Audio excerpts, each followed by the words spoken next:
All right, everybody, welcome to Big Book Compendium. Welcome to the book study. I'm Steve Wood, recovered alcoholic.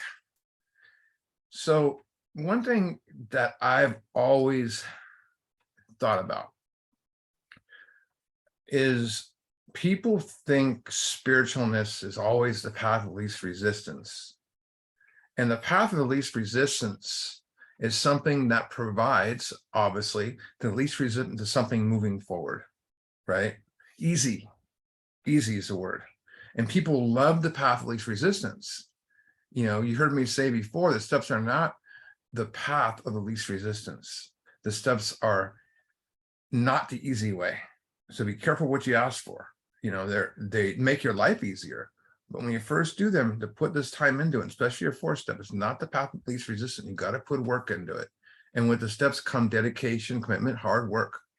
You know, we need to look deeply into our emotions.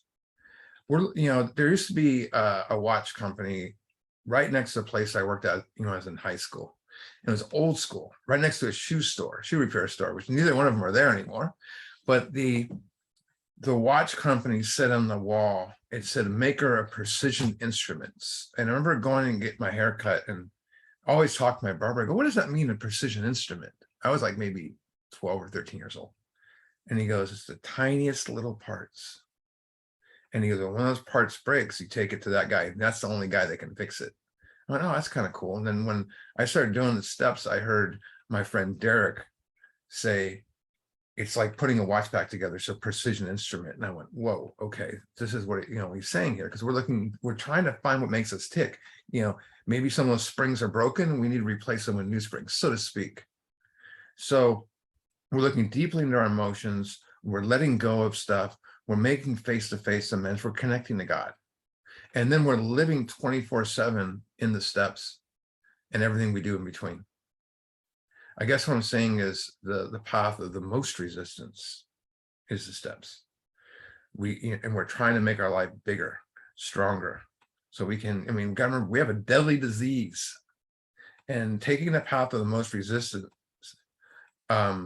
is about participating in your life in action with experiences that could,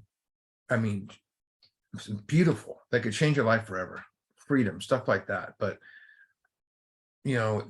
that is just working on ourselves. Now we're going to add in working with others and the commitment to bring the message to others. Definitely, again, not the path of least resistance. There are those who want to be helped.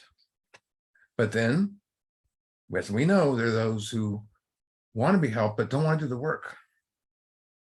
And those who don't think they can be helped. You've had those people before. Oh, those steps can't help me. Those who think they can beat this on their own. Everybody went through that at one point. Those who are dying, and even though they're dying, they look at the work and say, I can't do that. That's not me. That won't, it won't work. So what they think, and that's why so many who come into the walls, avoid the steps, which is sad. And what I mean by avoiding the steps is the ones who just don't want to do the work, the ones who haven't done the work in years. It's some of the, not all the groups, some are excellent and some are very, I don't have to get into it, you know what I mean. But that's, it's our human nature. We want to fix ourselves, called our ego. Our ego wants to fix us. It says, you can do this, but do we want to be fixed? Are we ready to be fixed? Page 44 states to be doomed to an alcoholic death and to live on a spiritual basis are not easy alternatives to face. The key word there is live. Live on a spiritual basis, not be spiritual. This is about living spiritual. So they give us two options, alcoholic death or spiritual basis. And, when you tell that to someone when they're brand new, they're like, oh, easy. I want to be spiritual. But then you show them the blueprint and they don't call you back. They want this better life, but they don't want to do the work. But remember, let's look at the newcomers. Let's look at ourselves when we first walked in here. We're driven by fear. Some of us isolated, we're never around other people. We're driven by pride, what fear of others think of us. Or how about low self-esteem? We don't think we're worthy. Or high self-esteem, where we think I'm too good for this place. But we have resentments, fears, and misdirected instincts. And that's why we are when we walk in. A better way to put it, we're restless, irritable, discontent, high anxiety, easily pissed off and not satisfied, all wrapped together in one neat, package with a ribbon on top. And that's the way we are. And that mindset, we fear doing a lot of stuff, but anything radical, they fear abandoning themselves as their life. They fear change. They fear, throwing lifelong beliefs out the window and conceptions out the window. I want to keep my past in the past. I've heard that before. I can't tell another of my dirt. I did some bad things, like there's some general in the army or something, or they say I can't make amends. I can't go to those people. I don't know about this God thing. And they question if the steps work because they're only promised to them. It's the truth. Everything in this book's only promised us at the beginning. And what has been broken more in our lives than anything from some of us, not all of us, promises. So they can go back on their lives, what happens is they go back to the life that they're familiar with. They go back to what they think works, what their obsession tells them that works. They know they're dying. They know they have a mental obsession. They know of a physical allergy.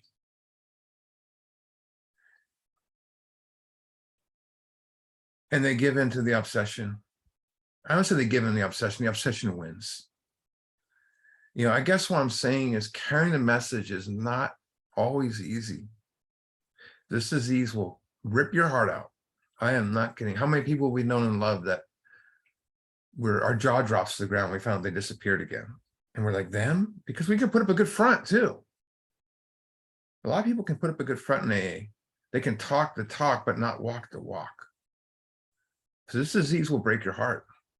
And I've had people never get out of the starting gate. That starting gate is, 1, 2, and 3. Some people say the starting gate is the first step. No, it's 1, 2, and 3. 1, 2, and 3 doesn't mean anything unless you follow the action. So they get past the starting gate of 1, 2, and 3, and they take it in, but don't want to do the work.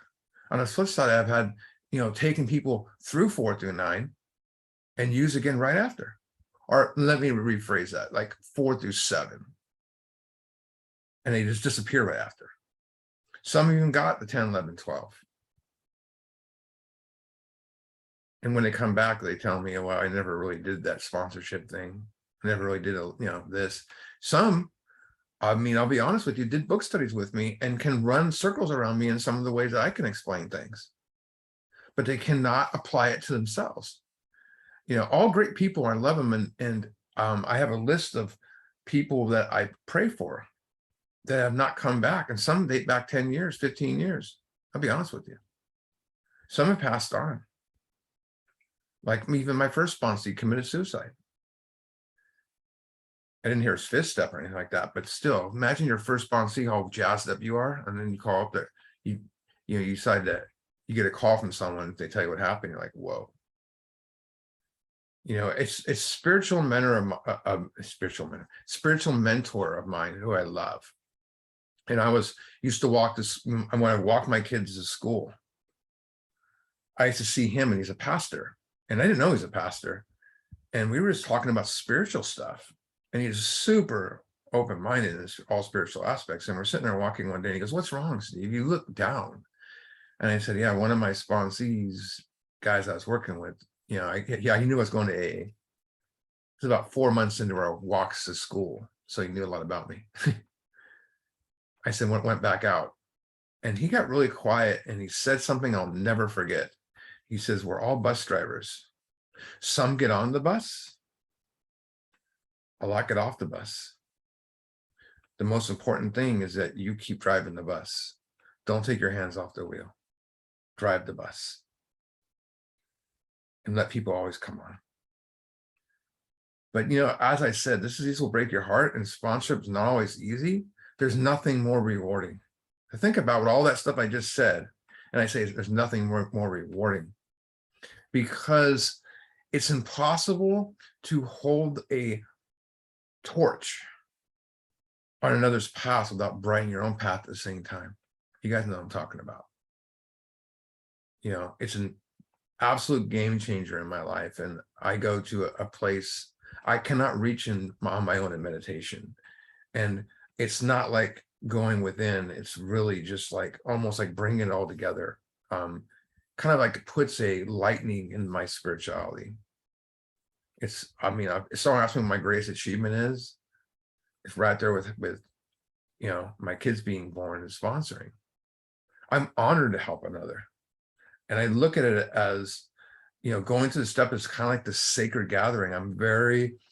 Anyone that's done a fifth step with me knows I take it very serious, and I bring as much spirituality as possible. But God gives me this feeling of adrenaline when I'm hearing, if I'm working with anybody on a step, whatever step it is, and then words come out of my mouth that would never come out like right now. And you're like, where did that come from? It happens in book studies once in a while. And that's called prophesizing, when words just flow out. Evidence that God's directing your thinking. God's speaking through you. I feel protected when that's going on. I feel protected when I'm working in that zone. But there's no greater reward than being there when someone has that breakthrough moment. I call the light bulb experience, or something they realize something in the fifth step. Sometimes it happens in step 9, but like their eyes open up when you explain the allergy. You guys know what I'm talking about. You see their eyes light up when you explain that God's within. And it's funny because they'll go like this and they'll go, whoa. And then they'll think, oh, it's God now. And they'll bring it right back to where they were. But the little light up feeling for their pride gets in the way. It's the beginning. But, and then there's also nothing more beautiful than getting a person down their knees with them and doing the third step prayer. I want them to all have an experience with those steps, especially the first step. But there's nothing that's planned like hearing a fifth step. The fact that a person who I barely knows me trusts me with their shit, their dirt, their darkest stuff. Just mind blows me, mind blowing. And then they say, Steve, I'm going to tell you something I've never told anyone in my life. Think about that for a second. How many therapists has that guy seen? How many times has his parents asked him if he's okay? Is there anything you need to talk about?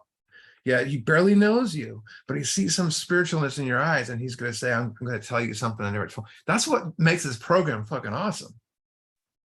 I've seen people literally change right in front of my eyes in step 5. It's almost like this big ego thing. Like, yeah, well, I did that, but here's why. And all of a sudden, you, and me. That's the greatest thing to be a part of. But the change in front of them, it's like the ego just disappears. And when I hear a person's story, I'm not worried about my bills or my back problems or things that are going on at home. It takes me completely away from self. I'm going to read a little bit of the 12 and 12 on page 57 that ties this together. It's just a couple sentences. And it's at the bottom of 57. It says, until we talked of complete candor, talking complete candor is our fifth step. Until we talked about complete candor of our conflicts and listen to someone else do the same thing, we still didn't quite belong. So until you do your fifth step is one thing. Until you listen to someone else's, you still didn't quite belong. Why? Step 5 was the answer. It was the beginning of a true kinship between man and God. Kinship is companionship, connection to God, right? It's important, as important to hear your fifth, for to do your fifth as is to hear one. It's a missing link. I love the glow in their eyes after they do 6 and 7. I love when they call me up on the phone and say, dude, you never guess. And they don't even know this. They're like, what happened? I say, what happened? They're like, I don't know, but it did, but to see the glow in their eyes before they do. And when we see the light, that's turned on in them, you know it because it's the same light that's burning in you. You know what I mean? You can't, like, you have to experience the light and understand this awakening, and then all of a sudden you see it in other people, especially people you sponsor, because you're, look at them when you first take over to now, you know, look at the growth in the people you know, in yourself. But to witness the results of making amends they swore they would never make, I mean, we get to walk with them step by step as they achieve greatness, what they thought was impossible. You know, we don't get to witness, you know, we don't just get to witness their awakening. We get, you know, that they also have a future they thought never existed. They get to reach their dreams, and we witness the joy of, you know, our joy is getting to walk them through this. You know, I mean, you think about it, if we go from pure anger to frustration and wipe all that away and take someone through the steps, all there is joy, right? And that way life's always blessed. You know, my life is kind of like an anomaly. I was a drunk, dope slamming fool, right? And this is not supposed to happen to me. Or is it? I don't know. But in my mind, in my ego mind, it's not supposed to happen. You know, my life was in shambles. It was like a house burnt to the ground that needed to be knocked over and condemned. And 6 months later, I'm helping another person. And then a month, half later, they're doing the same thing. What is, you know, the question I ask people is, what is it, you know, we do the first 103 pages in this book study. And the first 103 pages, there's one thing that's referenced over 123 times. I'd say right around there in those pages. Alcoholics working with other alcoholics. So now we're going to take a journey from the title page until we get to working with others. So we're going to go to the title page, the story. You know, I've often wondered, I've gotten sponsees before, retreads, and 6 years in, and they're, I don't mean to sound negative, but they're batshit crazy, you know, insane is a better word, kinder word, means they can be repaired. But I go, let's go to the title page, and they got 6 years in, they go, where's that? Right away, I know who I'm working with. Someone that needs me at this point. The story, how many thousands of men and women, the first edition said hundreds, men, and they made it right by putting men and women, because it is men and women, have recovered from alcoholism. There's that word recovered. We've mentioned that 100 times in this book study, probably, and I always got to point it out. Now, if you want to know what this book's truly about, cross out the word story, or just circle the word story and write directions next to it. The directions, how many thousands of men and women have recovered from alcoholism. This is the directions of people got restored to health and came back from the dead. That's what this is about. The directions how to do that. Well, if that's directions how to do that, I want this. It's an important book. Let's go to the forward to the first edition. Second sentence. And this is another important one, because when this big book is handed to me, I don't know where mine is as far as my one somewhere in my room. But my original one's up in a box and all the pages fall out. They say your big book's falling apart, you're not. You know, that's the original one. But when that was handed to me, my phone number is in there. But is it really mine? Let's see what this book says. To show other alcoholics precisely how we have recovered is the main purpose of this book, meaning the big book, right? Of this book. Precisely to show others, that's, you know, it's the main purpose of this book. The main, there's purposes and there's aims and all sorts of things in this book. The main purpose is that. So like I said, if your big book's in your hand, you say it's mine, it's got my name in it, you know, I thought mine was mine until I took someone through it. The main purpose of my book is I thought it was to keep me sober. That's what I thought the first time. I thought AA was for that. I thought my sponsor's main job was to keep me sober. Thank God. Your big book is not really yours. It's more important to the person you will take through it. because we don't need, that person does not need to understand the steps when we do them with them. None of us did. That's why we have a guide.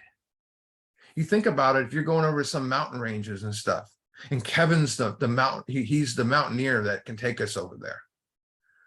We have never done that before, but he has hundreds of times, right? We're going to follow his directions over that. And we don't, and eventually when we're done, we're going to know how to take someone else over the mountain, right? And that's the thing, but it's not our job to understand how to climb. It's just to follow him, right? Same thing Jesus said and Buddha said. They didn't tell you what, or any of these prophets never told you what God looked like, or what he might, what color pants he wore or whatever. They said, follow me. That's what the sponsors do. Follow me. So to show, that's why we have this guide. The main purpose of our book is to show others precisely how we recovered, right? They'll find out later on. They'll go to book studies, but how do we, the bigger question is how do we understand these steps? A lot of people say, oh, by doing them. Well, then it must be reading this book 500 times. Go to, book studies and workshops. I've gone to the big book probably 300 or 400 times because I've done so many book studies over the years. I think about that the other day and the times I've taken people through it. That's not why I'm sitting here. It's a big part, but it's not why I'm sitting here. Book studies is, I do book studies to get guys to work with. I'll be honest with you. And women, if they want to, whoever, to help anybody. Service. But I can go to the book 200 times. I can go to book studies and workshops. I can go, the big book discussion meetings to understand the steps. The only way to understand the steps truly is to take them through it. If you've never sponsored, it's impossible to fully grasp and understand these steps. Once you do that, your 10 step becomes electric. Your 11 step becomes electric. You're a new person. I call it the teaching syndrome. Let's say Lee's a high school teacher and he teaches history. And we go talk to him and it's only 3 weeks in to teaching history. And we go, hey, Lee, so tell us about, whatever in history, right? And so he takes out his book and he starts reading it to us. Well, let's go back to him in 3 years after he's gone, or say, 3 years when he's gone through the book, teaching that class for 3 years, a lot. And we ask him, hey, tell us about the history. He doesn't open the book. He tells it to us. That's what makes us with this. Now take that message and replace it with the teaching. It's all there, Let's go to the forward to the second addiction, XVI. And we're at the top of the page, last sentence. Here's more stuff on sponsoring. A little bit of Oxford group stuff here. It says, though he couldn't, talking about Bill, though Bill cannot accept all the tenets of the Oxford group. There it is right there. They're telling us that Bill cannot accept all the tenets. He was convinced, here's the one, because remember Oxford group, really, we see the 5, concepts, but there's tons of other ones, tons of ones. You would go from one set to the next, right? Though he cannot accept all the tenets of the Oxford group, he was convinced of the need for moral inventory, confession of personal defects, restitution, that's amends to those harmed, helpfulness to others, and the necessary belief and dependence upon God. Now, he did those for a while, and then he stacked powerless over alcoholism on top of it. Forget that from Silkworth, right? And the Oxford group's, 5th precept was keep the conversion experience real by carrying the Oxford group message of salvation to others. Little Christian words in there, nothing wrong with that. We know what they mean, though. Carry the message of the Oxford group. And the way they did a little different than us, you become a full member by carrying the message. And once you took the message to several people, they actually made you the interviewer, almost like a 5th step person. A little bit different than the way we did it. And everywhere there was different ways, like Dr. Bob mentioned in an or was it Bill? Maybe it was Clarence Snyder, mentioned going to Oxford group. What he got frustrated with was he'd go to all these different Oxford group meetings and had slightly different ways of doing it. So AA was doing the same thing with their 6 steps. They had slightly different ways of looking at those steps. And so thank God for this book. And then don't forget the Oxford group also have the absolutes. absolute honesty, absolute purity, absolute love, absolute unselfishness. Their aim was to be the unselfish, altruistic being to help others. Forward to the second edition, last sentence on XIV. We're going to go kind of fast here on some of these, so just to let you know. Forward to the second edition, last sentence, XIV. This is a short sentence, but it says, he suddenly realized in order to save himself, he must carry his message to an alcoholic. Bill knew what to do. That's when he was standing by the bar and he looked in there, and it wasn't he wanted to drink, but he heard the crowd. He heard the laughter.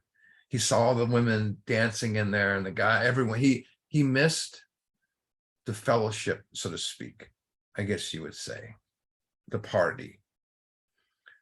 So he went on a whim and called, picked up the phone at the Mayflower Hotel and called and got answered by a woman who said, I know a drunk. He had failed with his first 6 prospects, Bill. And his wife said, you're sober, right? Go talk to Silkworth. I'm not an expert on this. He goes to Silkworth, and Silkworth goes, so son, what are you talking about to them the first thing? I'm talking about God. And he goes, he just rolled his eyes, hypothetically. I don't know if he's sure, but he said, you need to bring the hardcore medical facts first, the allergy obsession. And Bill was like, oh my God, I never thought of that. And the first person he talked to was Dr. Bob. Ironically, Dr. Bob said if he would have brought him anything else in the allergy obsession, he would have thrown him out of his office. Isn't it interesting the way it fell into place? Let's go to doctor's opinion, XXV, where you're going to see what it says in the course of his 3rd treatment. Now, this is a deep one right here.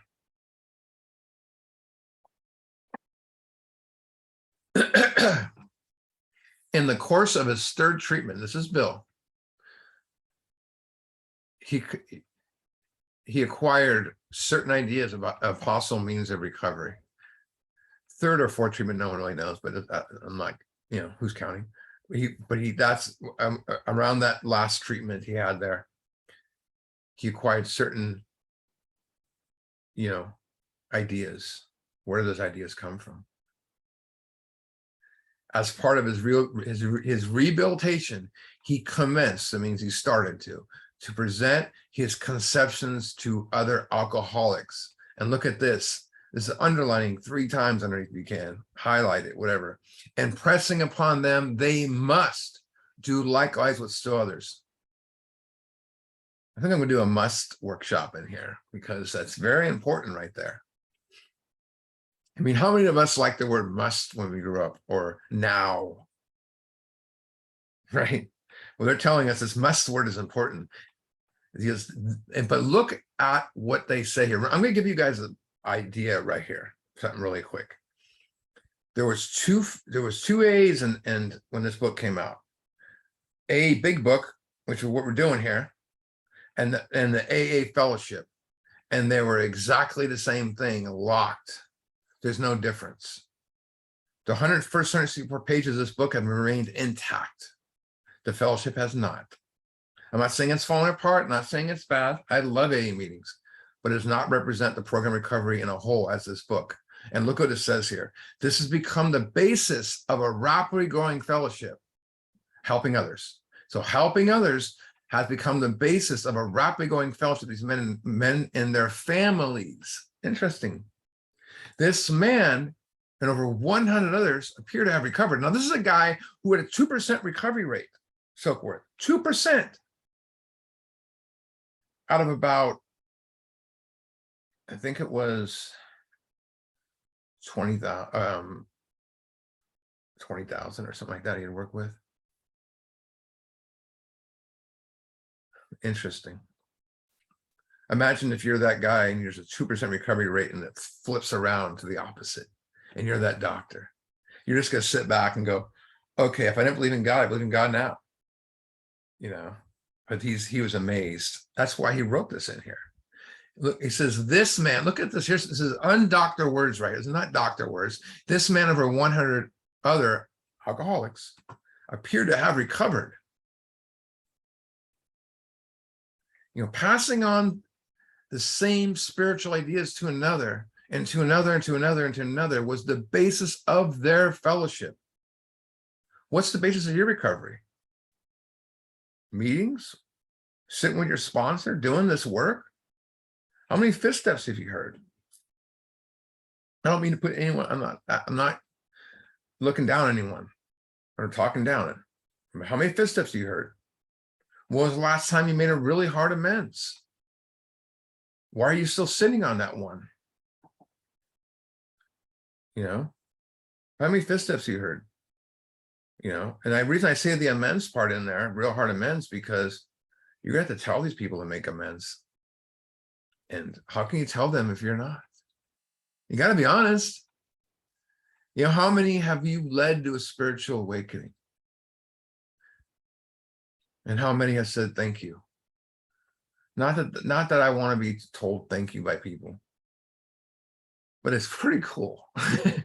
You know, it's pretty cool. Let's go to page 9. And look at this. This is about this. So let's put the scenery here in this. Ebby, his old drinking buddy, and he's a real alcoholic like Bill. We all know what Bill was. You read Bill's story. Look what it says. Ebby shows up at his house. He had come to pass his experience. What's his experience? This message of awakening he got from the Oxford group along to me, if I cared to have it. If I'm ready for it, is what he's saying. I was shocked, but interested. Certainly I was interested. I had to be, for I was hopeless. So is that a condition for everyone to be hopeless? I would say so. I would say so. You know, that's what started all. Evie bringing this message to Bill. How much time did Evie have? A year? Because you can't sponsor for a year, right? He had 2 freaking months. 2 months. Thank God there wasn't the AA police after him in those days saying, you can't sponsor right now. You know, I mean, Clarence Snyder, I love Clarence Snyder, and he said it perfectly about Ebby bringing the message to Bill. He said, Bill might have scored a touchdown, but Ebby caught the ball. Think about that. That's how important that was. Let's go to page 13. We're still in Bill's story. We're hitting these bullet points of sponsorship. So last paragraph on 13. And this is a shift to maybe some of us who grew up in a religious aspect. And I did. I thought you prayed to God. You know, my grandma used to tell me there's no atheists in foxholes. You know, the bullets are flying over your head. You're going to pray to God. And if you've heard of God before, and we all have, I thought, you know, I prayed for, hey, can I win that money? Can I, you know, I'm broke, you know, type of stuff. I need a Ferrari. No, that's kidding. But look what it says here, page 13. I was to sit quietly when in doubt, or you could say in fear, asking only for direction and strength to meet my problems as he would have me. Interesting words there. Never was I to pray for myself, except as my requests bore on my usefulness to others. Never pray for myself. What am I supposed to pray for? You know, strength, inspiration, guidance, directions. I mean, we don't have to go there, but 87, you know, it speaks the same thing. Being careful not to make no requests for ourselves only. It says on that page, we may ask for ourselves, however, if others will be helped. We're careful never to pray for our own selfish ends. That's some deep stuff, but it's true. We'll be jumping pretty quick here. So let's go to page 14. Now, this is a beautiful one too. So Bill's had a spiritual experience, a white light experience. He wiped, you know, he had one hand, he had his old spiritual ideas, and he had this new one that Ebby was talking about, your own conception of God. And he's trying to see what they both look like. And I think when he wiped them both clean, he had the experience. And it's a paragraph after that in 14, while I lay in my hospital bed. While I lay in my hospital bed, the thought came that there were thousands of hopeless alcoholics who might be glad, to have what has been so freely given to me. I love that. Perhaps I could help some of them. They, in turn, might work with others. So I'm going to read you guys from Pass It On, Bill's autobiography. And this goes a little bit deeper, right? He says, my excitement became boundless. A chain reaction could be set in motion, forming an ever-growing fellowship of alcoholics whose mission it would be to visit the caves of the still suffering and set them free. As each directed himself to carry the message to still others, and then those released to still others, such a society could pyramid to tremendous proportions, chain style. That is how this movement, began. Remember, one alcoholic helping another alcoholic. I was at a meeting a month ago, and one of my friends saw an old high school friend, and he's bumped into him a bunch of times. I know who he is. I see him down at the bus stop. He's homeless. He's a real deal. And my friend saw him, and the guy looked at him and goes, man, I need help. And he goes, you want to go to a meeting? He goes, yeah, I'd love to go back to a meeting. And he looks homeless. He smells like I did when I was homeless. He brought him to a meeting. This lady stands up. She goes, he's not welcome here. He's drunk.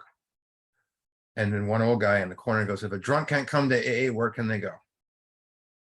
And the rest of the room clapped, and that lady left. But you hear that shit, and it's horrible. If a drunk can't come to AA, where can they go? This is the one place where alcoholics can come to and get the help they need. We can go to rehab and dry out, but what do we do after that? We go to AA. That's the thing. Then, let's go to page 4. We're still on 14, on the bottom of that page.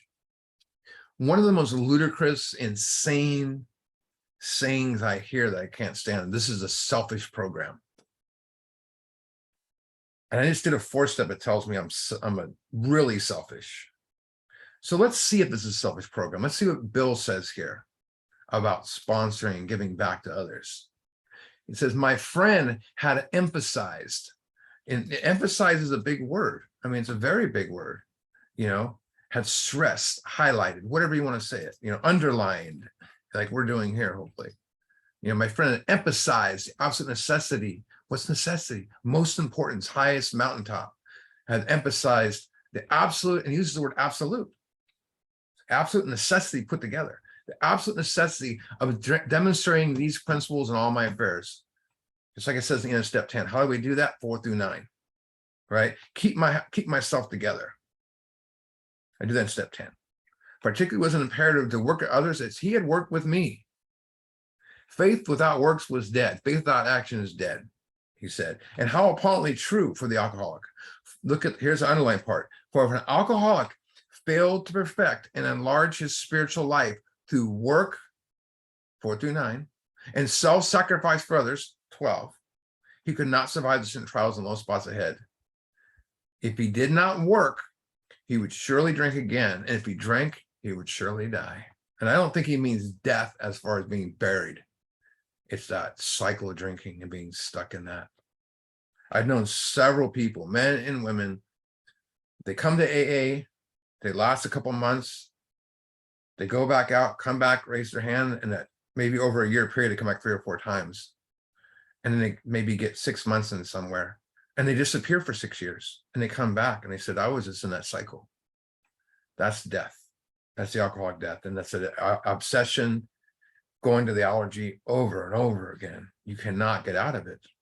And so then faith will be dead indeed. With us, it is just like that. Does that sound like a selfish program? Work and self-sacrifice for others. Does that sound selfish? It's a selfless program for very selfish people. Best way to put it. A program that turns lost souls into altruistic beings. People who thought they were worthless to society, that had been locked up, put away. The only time it's a selfish program is when I don't carry this message to others. There's nothing ever good about selfishness. Nothing. Let's go to page 15. Now, this one is, I always tell people, at least my sponsees, try to rebuild your life first before, you might already have a career, but most of us don't have careers when we get here. We're unemployable, or at least if we had a job, it was built around drug testing, it was built around, working, we should, you know what I mean?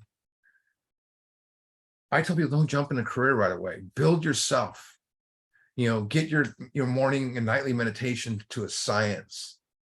Make 15 of your amends before you even think about taking that career opportunity. Get a job, but don't make it because I watch these guys get jobs at the refineries out here. We're talking, 412s or sometimes 512s, a lot of hours. Where's the time to go to a meeting? Where's the time to do anything? And they go back out because of greed, right? And I've watched it happen.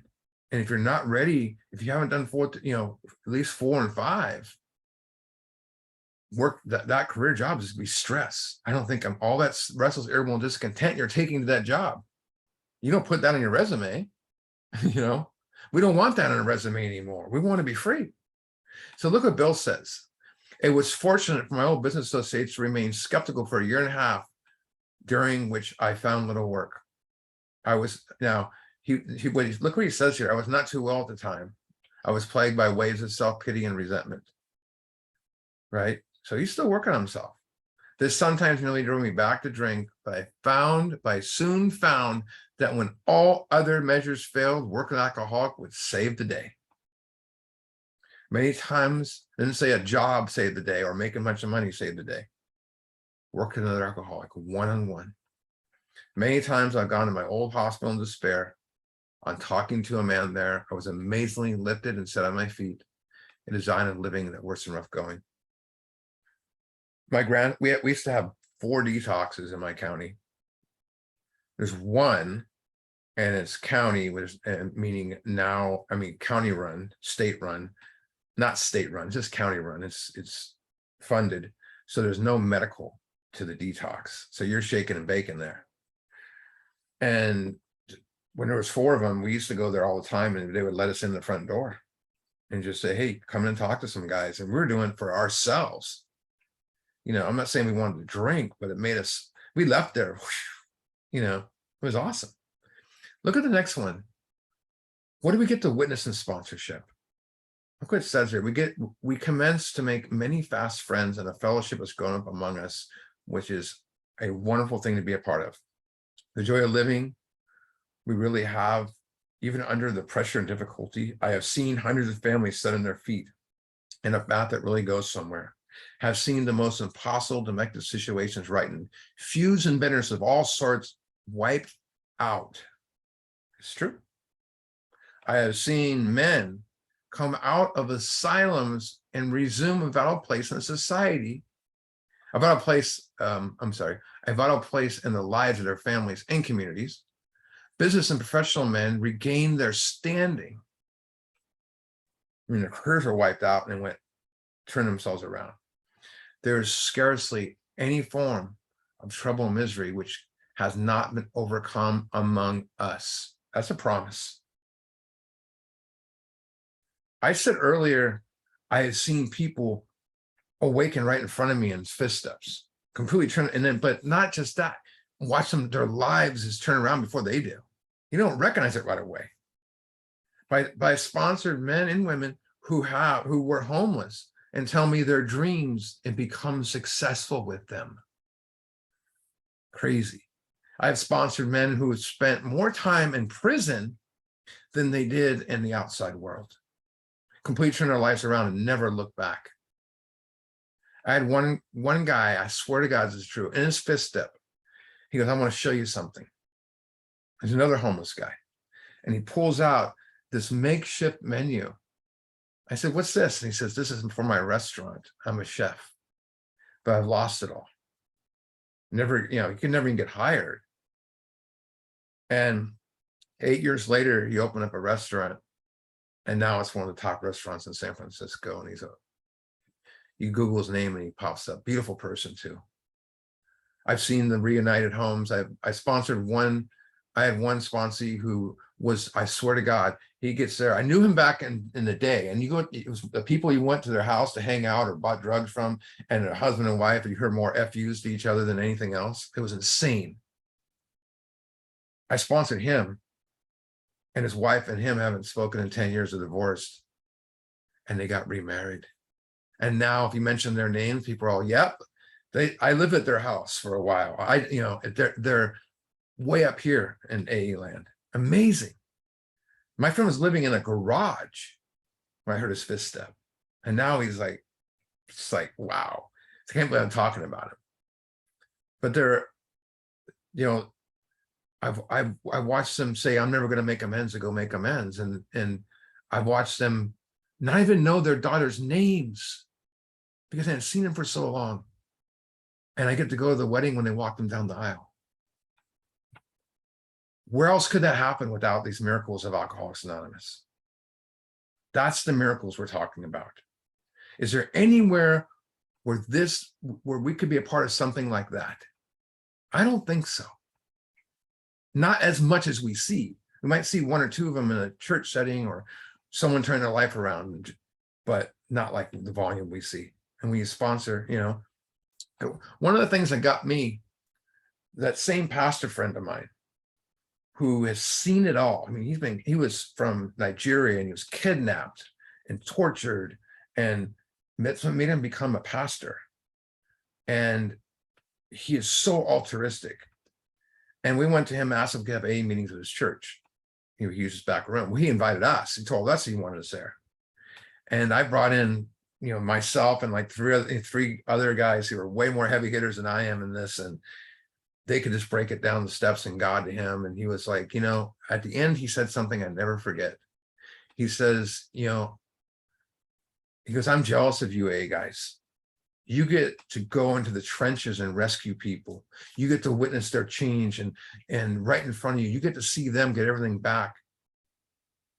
You get to see what they were like then and what they're like now. You get to witness a person having an awakening. He says, I don't get to see that. I get to see them when they change occurred. You guys get all the fun. That's what he said. And this is the pastor. Pastors get a lot of people coming to them. He goes, I get the scars, you guys get the transformation. I was like, wow.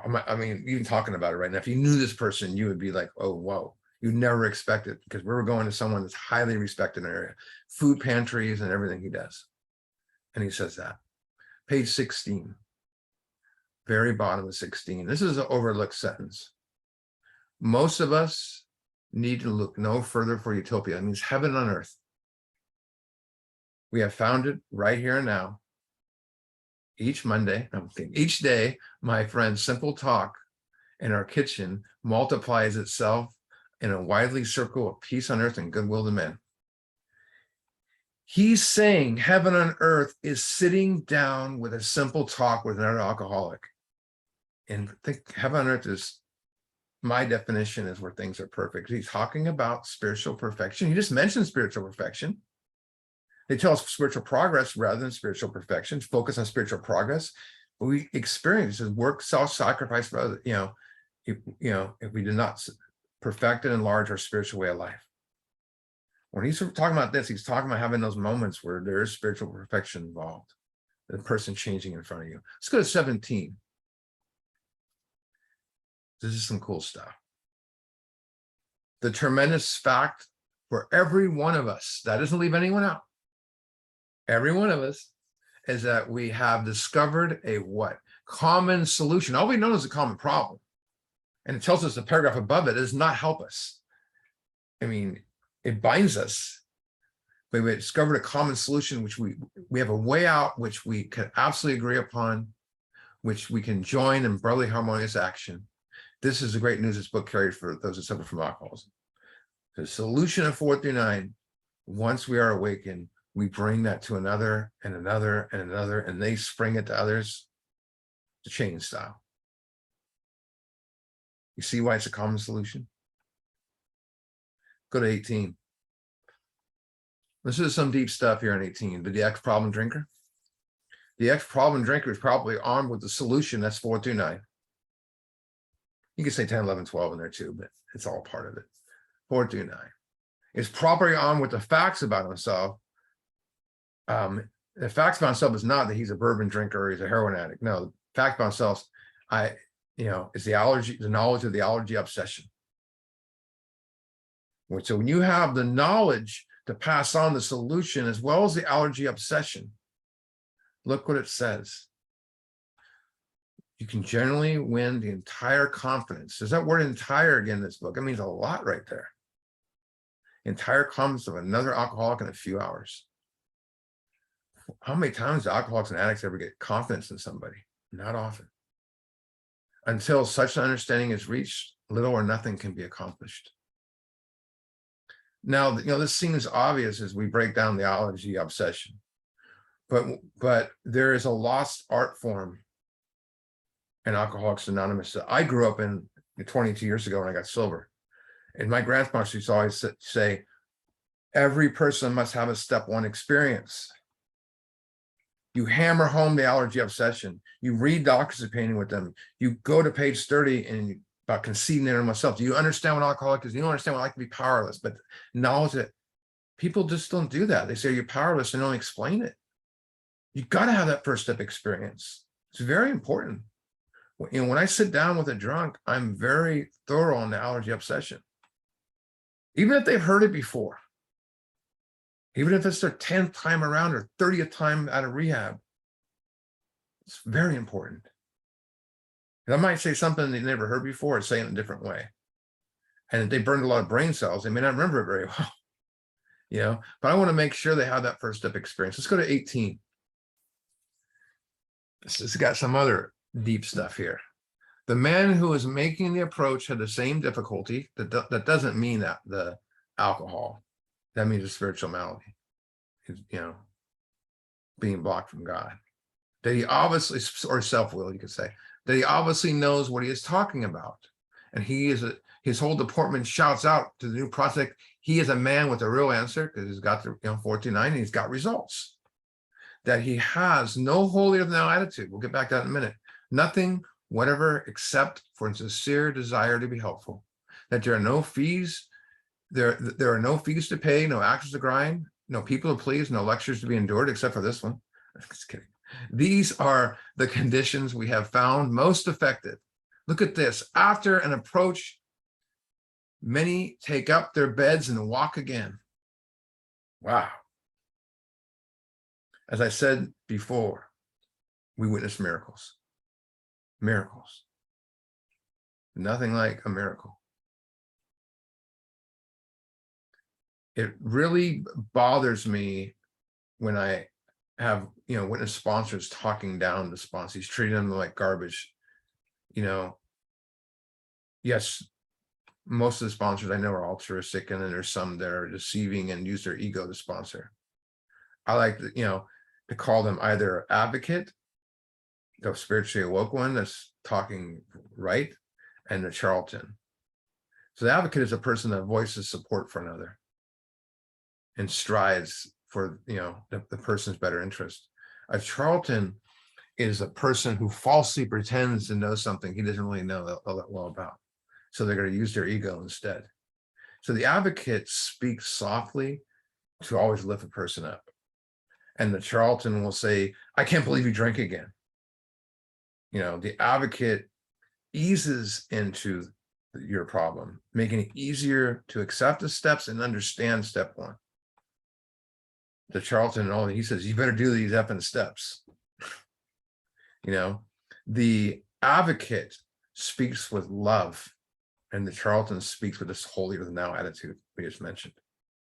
And the advocate tells the truth with love. If you talk with love, you're never going to speak down to a person. The charlatan tells them they're doing great when they're not. It means they're not speaking truth. Oh, you're doing great, when they should tell them, hey, you got to buckle down on this. But you speak with love. The advocate lets the person hit bottom.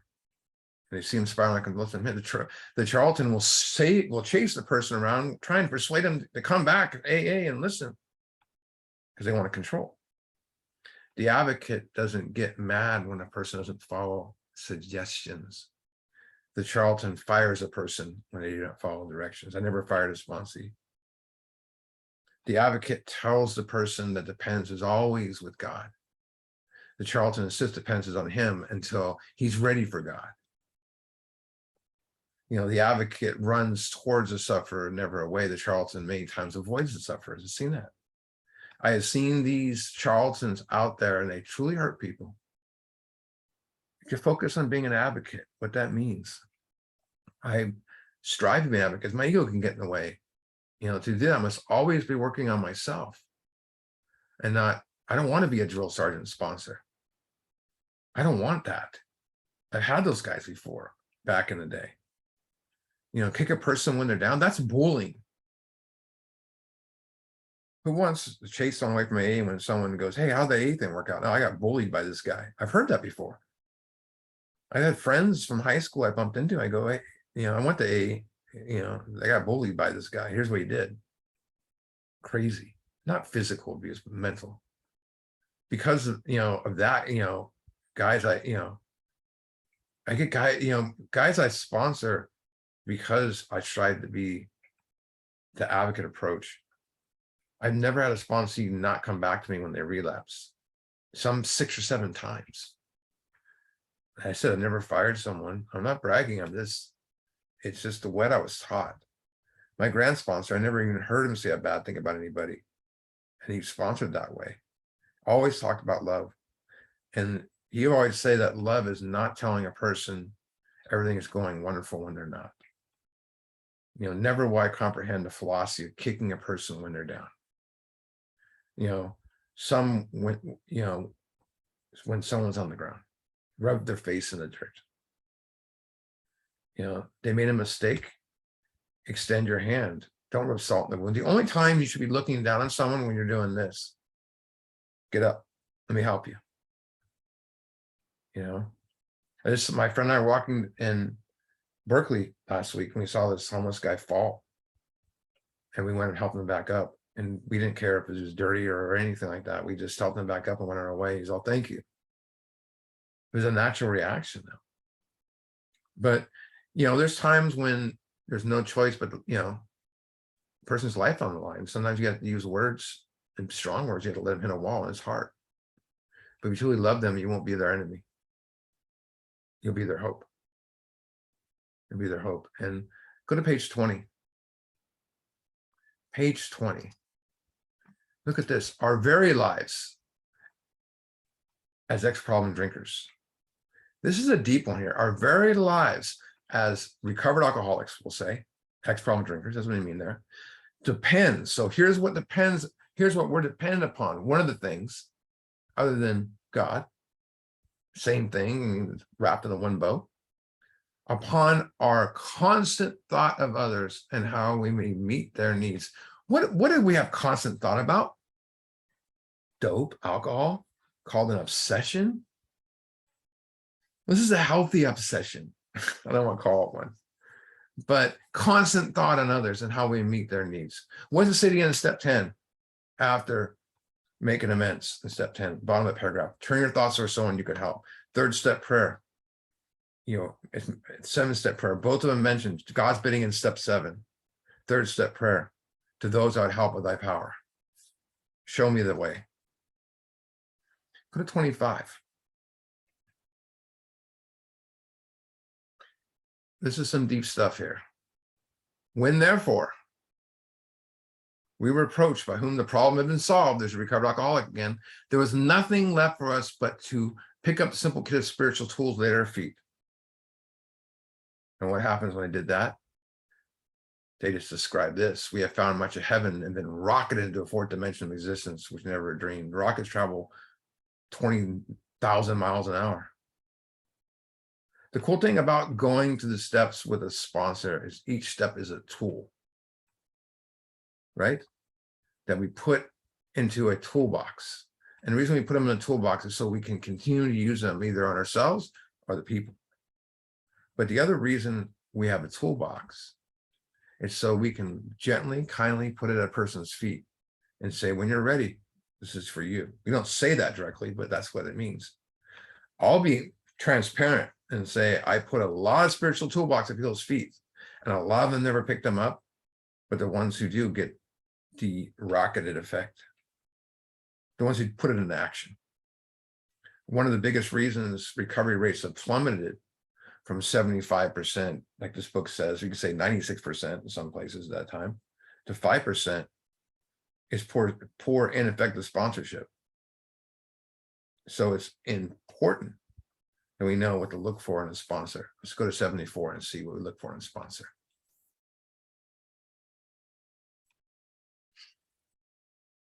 Look at this, bottom of the page. We say this because we're very anxious to talk to the right person. So the right person can be interpreted by different people doing book studies and different sponsors, but the way my interpretation is, right or wrong, it's someone continuously doing step 10, 4 through 9, that knows this process, that talks to God every day in step 11, or just meditates, whatever, has made their hardest amends. It is important that he be able to keep a confidence. I don't want someone blabbing my stuff out to someone else. That he fully understand. That means he's done those steps, right? And approve what we're driving at. We're driving at a spiritual awakening. If he doesn't know that, then, I'm dealing with, if you go to a doctor for open heart surgery and he says, well, we're going to try something different than stents put in your heart. You're going to go, I think I'm going to go to the first doctor I talked to. And people are afraid to fire their sponsor when they're questioning. I've had people call me up. Here's what he's doing now. I can't believe this. There's nothing to do with what you're talking about in the steps. And that person eventually goes back out. They need to just, don't worry about hurting someone's feelings. Just tell them I need to move on. They will not try to change our plan.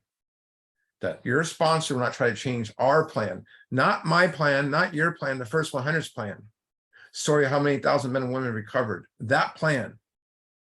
If I change the plan, I change the recipe. I change the story.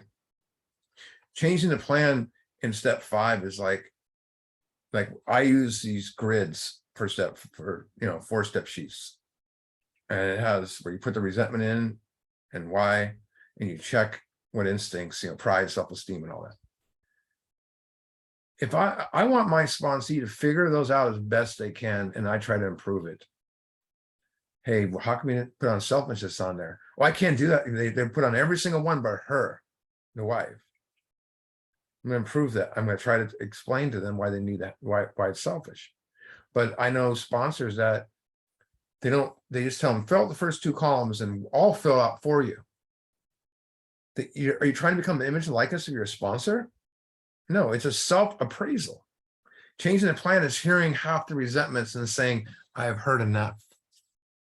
I heard that happen before. It's ugly. This book says all their life story, right? Changing the plan is ending the inventory because it's gone too long. So that's selfishness. Don't ever put a timetable on a 5th step. A sponsor should never play God. This might be the only person, might be this person's only chance at recovery. It might be the only time that they ever talk to anyone in this. If I were to get a sponsor today, after what I know now, so it's kind of a cut and dry thing, but 5 things I look for in a sponsor is, number 1, understands the allergy and obsession, can explain it from actual experience, understands that God is within us, 55. Understands the instincts, the 3rd column of the inventory, does regular inventory,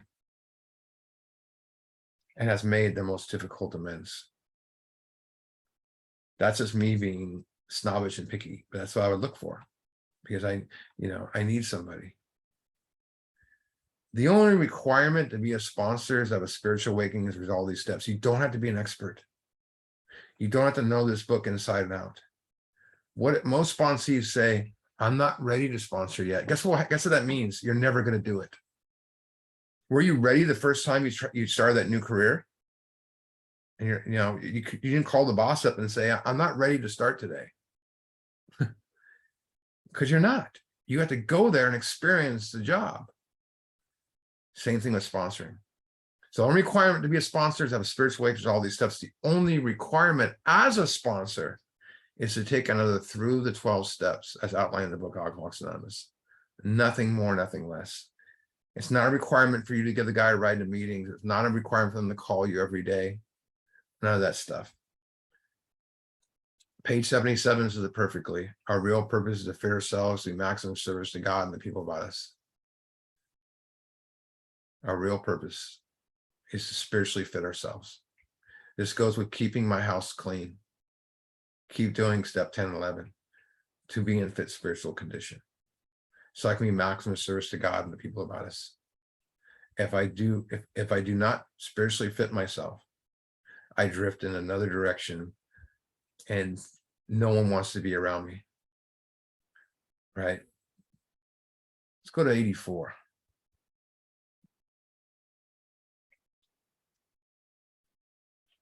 And look at this. It says, then we resolutely turn our thoughts over to someone we can help. At the end of the day, the end of the daily inventory, we always shift our thoughts to someone we can help. It's a very end of step 10, like I mentioned earlier. Let's go to 86.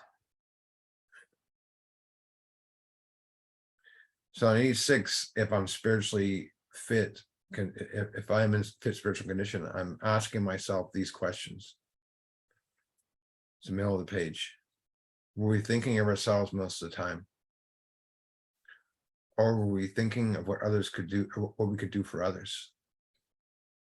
Now imagine if you never did the steps and you read these questions. You're going to go, what the hell? I can't do that.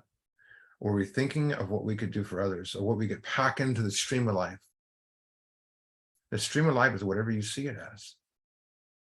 But we must be careful never to drift into worry, remorse, or morbid reflection, for that would diminish our usefulness to others. I thought praying was all about making demands, asking God, for what I need. The big book taught me how to do the opposite of that, such as praying for ourselves. We mentioned that earlier. We're almost wrapped it up. So let's go to page 124. And this is beautiful stuff. Bottom of 124.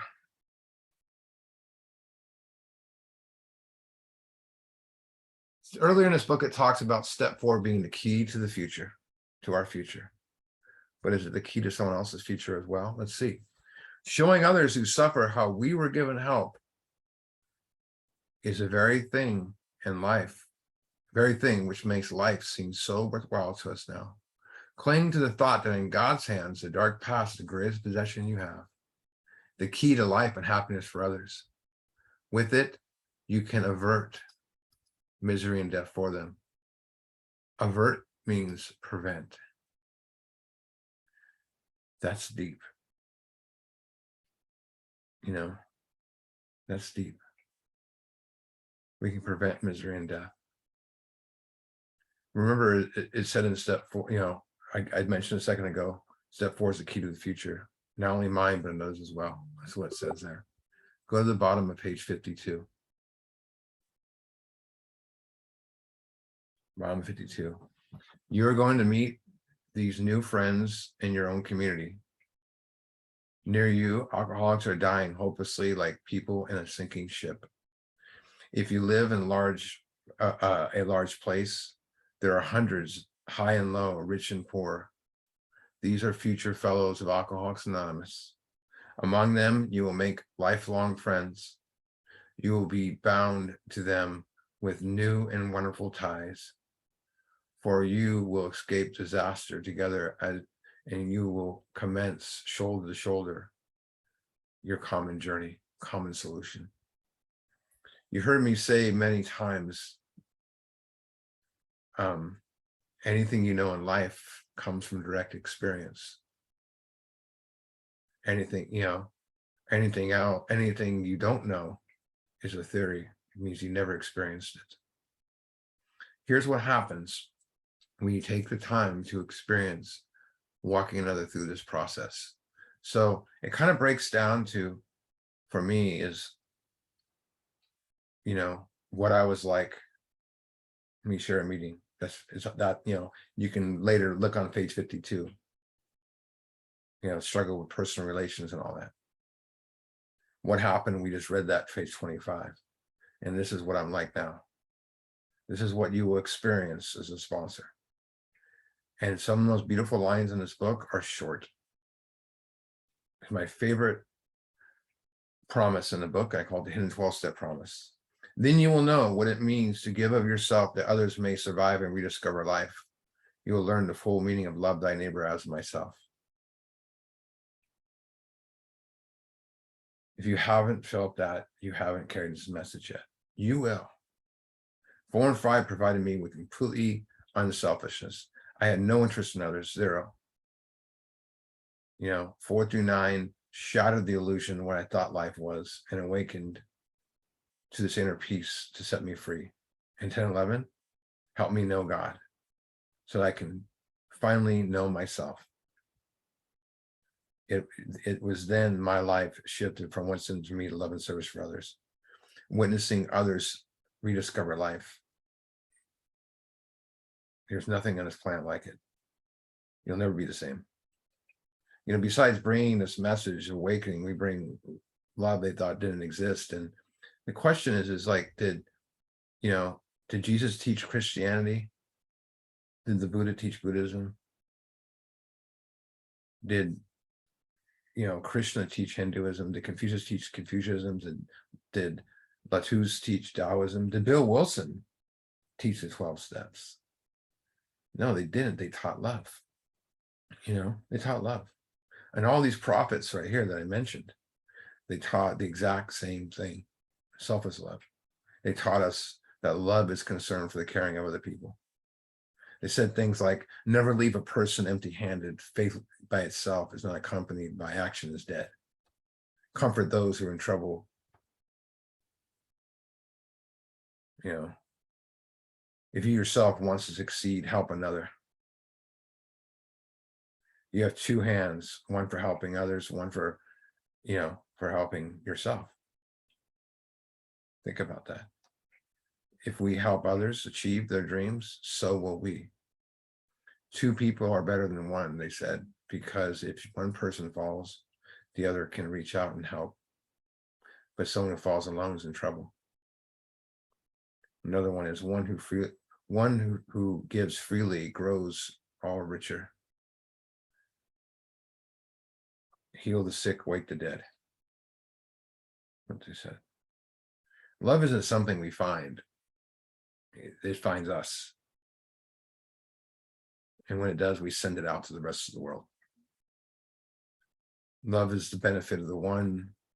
It's for the benefit of the one being loved without consideration of their worthiness to be loved. That's it's to love without prejudice. It's unconditional. To love regardless of what they've ever done. It's unconditional love that we call agape, the most powerful force in the universe, because it can heal when you bring that love. One of my favorite stories is this one. Is this old man is walking down the beach, and he sees this little boy. Well, first the old man recognizes all these starfish walked up on the beach, and he comes across this little boy, and this little boy is throwing them into the ocean. So the old man, inspired, starts doing the same thing. And after he's thrown about 60 or 70 into the ocean, and the little boy has thrown hundreds, when he crossed paths with the boy, he said, there's no way we can save all these starfish, right? And the little boy, with a smile on his face, holds the starfish up and says, to this starfish, it makes all the difference in the world. And he throws it in the ocean. And remember, to the world, you are one person. But to one person, you can absolutely be the world. That's enough for me today. So